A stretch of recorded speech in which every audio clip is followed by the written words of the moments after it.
जब उठाएंगे तो आप यही शब्द बोलेंगे, बुद्धं शरणं बुद्धं शरणं गच्छामि।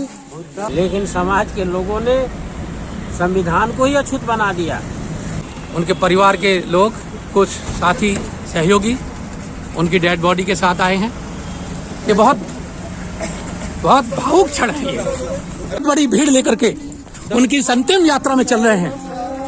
यही संविधान के तहत हमें जीवन के बाद अंतिम समय का भी संस्कार करने का भी अधिकार संविधान अपने रूप से अपने कार्य के अनुसार करने को देता है। इसलिए पीछे पीछे आप लोग बोलेंगे, हम भारत के लोग, हम भारत के लोग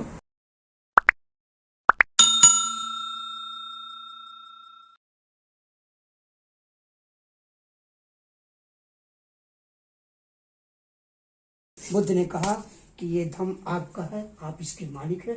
आत्मदीपो, अपना दीपक आप स्वयं बनाए। मैं मार्गदाता हूँ, कोई मोक्षदाता इसलिए जीवन में कभी मोक्ष की प्राप्ति के लिए ना सोचें।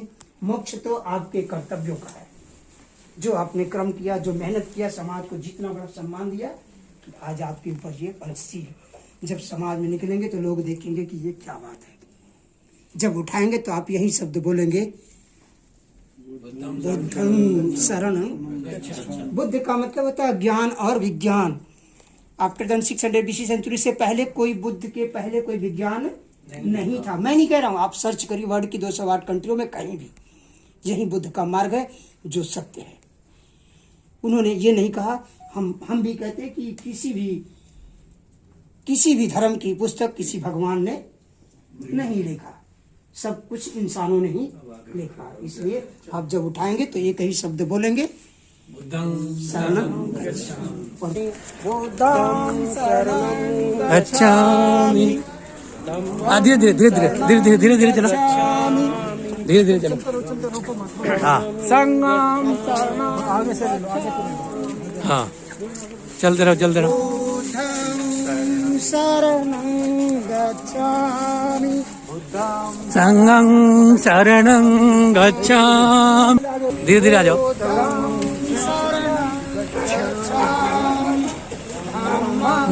शरणं गच्छामि। धीरे धीरे चलो।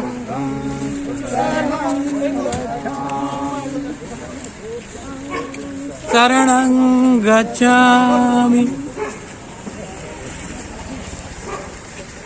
साथियों, नमो बुद्धाय, जय भीम। मैं हूँ इंडियन रिवर के शांति घाट पर, जिसको कहते हैं शमशान घाट, और यही वो स्थान है जो हर इंसान का आखिरी पड़ाव होता है। उसी आखिरी पड़ाव में आज हम संविधानवादी और संविधान के जानकार श्रद्धेय कैलाश नारायण जी के अंतिम यात्रा में शामिल होने के लिए तमाम लोग आए हैं। ये आप देख सकते हैं, ये संजय, ये जनार्दन रामनिवास जी, महेश जी, तमाम साथी हमारे, जयप्रकाश, हमारे बड़े भाई साहब गौरव, धर्मवीर जी SP सिंह NTPC से, और बेगराज सर, महेंद्र सिंह जी, और पेंटर साहब गाजियाबाद से। ये तमाम साथी वो हैं, और हमारे रमेश्वर दयाल जी, जिन्होंने कैलाश नारायण जी के साथ बहुत वक्त को बिताया है। उनके आचरण के साथ, उनकी सिद्धांतों के साथ चर्चा होती रही है, और उनका जो नेचर था, उनका जो चरित्र था, वो संविधानवादी होने के नाते बहुत बड़े मायने रखता है। 2012 में मेरी उनकी मुलाकात पहली बार हुई थी, और मुझे लगा कि गाजियाबाद की सरजमी पर कोई संविधानवादी आया है, और उस बारे के बाद वो सिलसिला चलता रहा। साथियों, आज वो सिलसिला यहाँ आकर रुक गया है। तो मैं जानना चाहूँगा उन साथियों से जिन्होंने उनके साथ वो पल बिताए हैं। जनार्दन राम सर, क्या कहेंगे आज उनके बारे में? वो एक दमदार और शानदार व्यक्तित्व थे, और उनका समाज के लोगों से अपेक्षा थी कि ये लोग संविधान को पढ़ें और आगे बढ़ें, लेकिन समाज के लोगों ने संविधान को ही अछूत बना दिया, जबकि सबको एक साथ एकजुट होने के लिए बाबा साहब ने बहुत संघर्ष किया। एक साथ महेश जी, आपकी कई बार मुलाकात कैलाश नारायण जी से हुई है। कैलाश नारायण जी से मेरी लास्ट वीक मुलाकात हुई थी और संविधान के विशेषज्ञ थे और लोगों को संविधान के बारे में बताते रहते थे। हमें उनसे 2 बार मिलने का मौका मिला, बहुत ही एनर्जेटिक। और लास्ट वीक उनसे मुलाकात हुई थी संडे में, कह रहे कि मैं 120 साल तक जीऊँगा, लेकिन कुदरत को जो मंजूर होगा वही। लेकिन हमारे बीच से एक ऐसा एक संवैधानिक आदमी चला गया जिसकी भरपाई समाज में कभी भी पूरी नहीं हो पाएगी। बिल्कुल, ये बढ़िया आपने बात कही है, बहुत बड़ी क्षति, और मेरे लिए तो बहुत बड़ी क्षति है, क्योंकि संविधान का जो प्रेम्बल उन्होंने मुझे बताया उसका मैं वर्णन, उसका शब्दों में बयान नहीं कर सकता। क्या शख्सियत थी वो। जी जयप्रकाश जी, आपकी भी मुलाकात उनसे कई बार की है, और अभी हम जल्दी संडे में ही मिले थे, आज पूरे 8 दिन भी नहीं हुए हैं। कैलाश नारायण जी के बारे में जानता हूँ, समाज के प्रति हमेशा जागरूक, वे संविधान के प्रचार और प्रसार के लिए हमेशा प्रयासरत रहे। और मैं उम्मीद करता हूँ कि उनके इन विचारों और भावनाओं को हम सभी लोग समाज में आगे बढ़ाने में सहयोग करते रहेंगे। यही उनको सच्ची श्रद्धांजलि होगी। धन्यवाद। तो अंतिम यात्रा की गाड़ी भी आ गई है।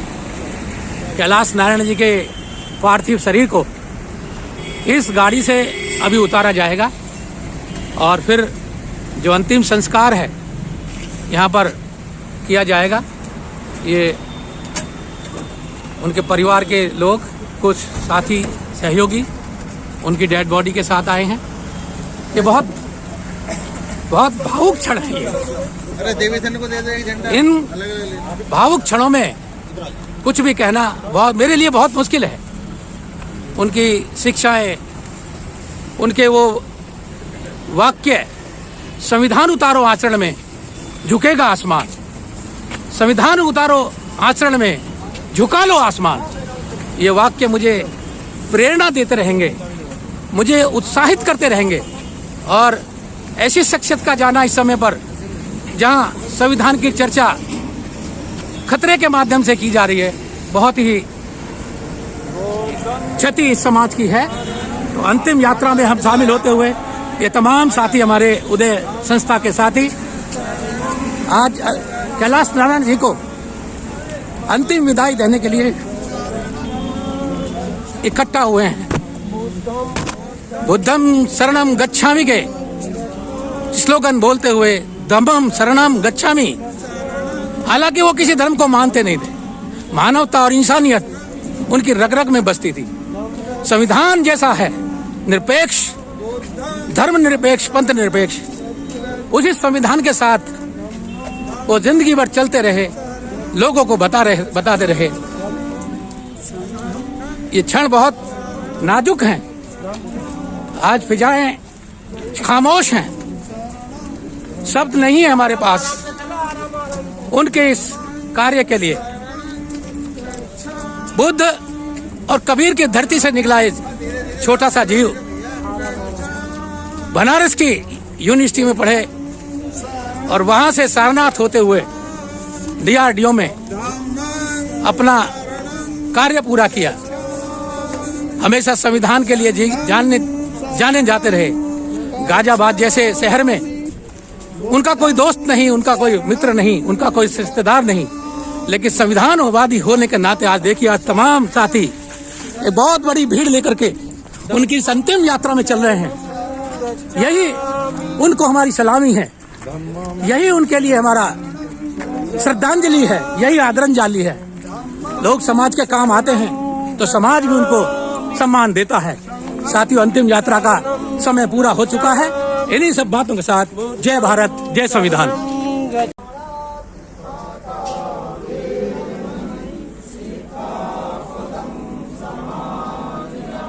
यही वो जगह है जहां पर इंसान को अपनी यात्रा पूरी करने के बाद आना ही होता है।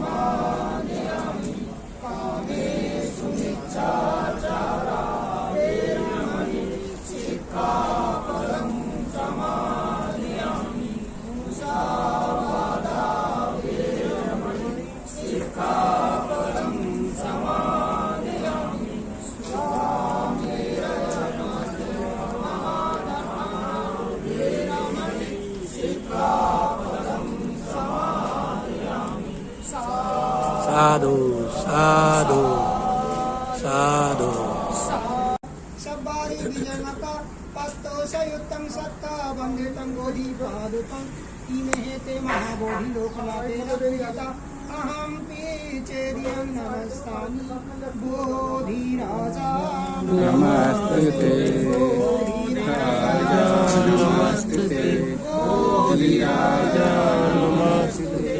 अब हमारे इस पूरे दुनिया का सबसे महान ग्रंथ जिसे हम संविधान कहते हैं, जिस संविधान की वजह से आज हम, अगर संविधान जिंदा है तो हम जिंदा है, संविधान जिंदा है तो हमारा कर्तव्य जिंदा है, संविधान जिंदा है तो हमारा वजूद जिंदा है, संविधान जिंदा है तो हमारा समाज परिवार हमारा हर वर्ग जिंदा है।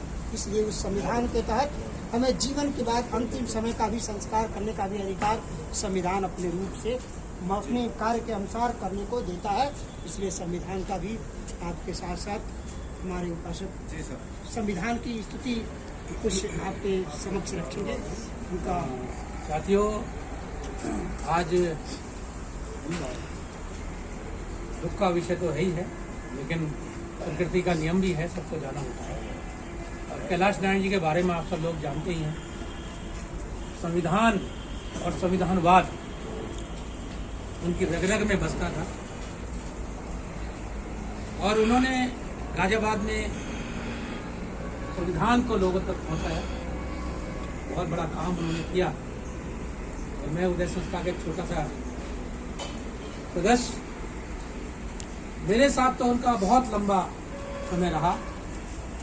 सन 14 से तो हम लोग बिल्कुल एक साथ से ही जब रहते थे। अभी 3 साल से मैं बुधवानी चला गया, तो बीच में मुझे भी लगता था कि मैं कुछ अकेला हूँ, और वो भी मुझसे कहते थे देव की तेरे जाने के बाद मैं कुछ अकेला पड़ गया हूँ, लेकिन मजबूरियाँ होती हैं।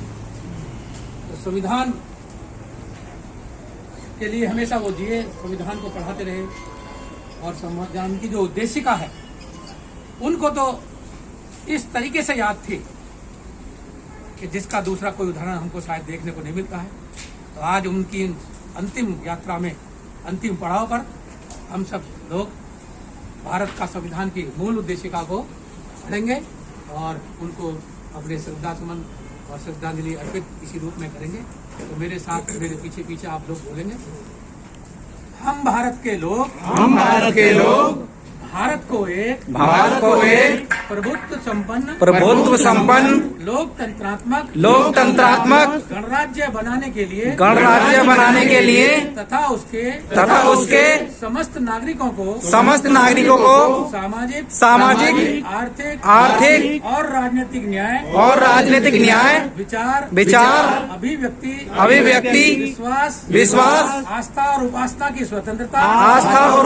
स्वतंत्रता प्रतिष्ठा और अवसर की समानता प्राप्त कराने के लिए तथा उन सब में व्यक्ति की गरिमा और राष्ट्र की एकता सुनिश्चित करने वाली बंधुता बढ़ाने के लिए दृढ़ संकल्प होकर अपनी संविधान सभा में आज 26 नवंबर 1949 को एतद द्वारा इस संविधान को अंगीकृत अधिनियमित और आत्मर्पित करते हैं। जय भारत जय संविधान, जय भारत जय संविधान, जय भारत जय संविधान। संविधान जरूरी है।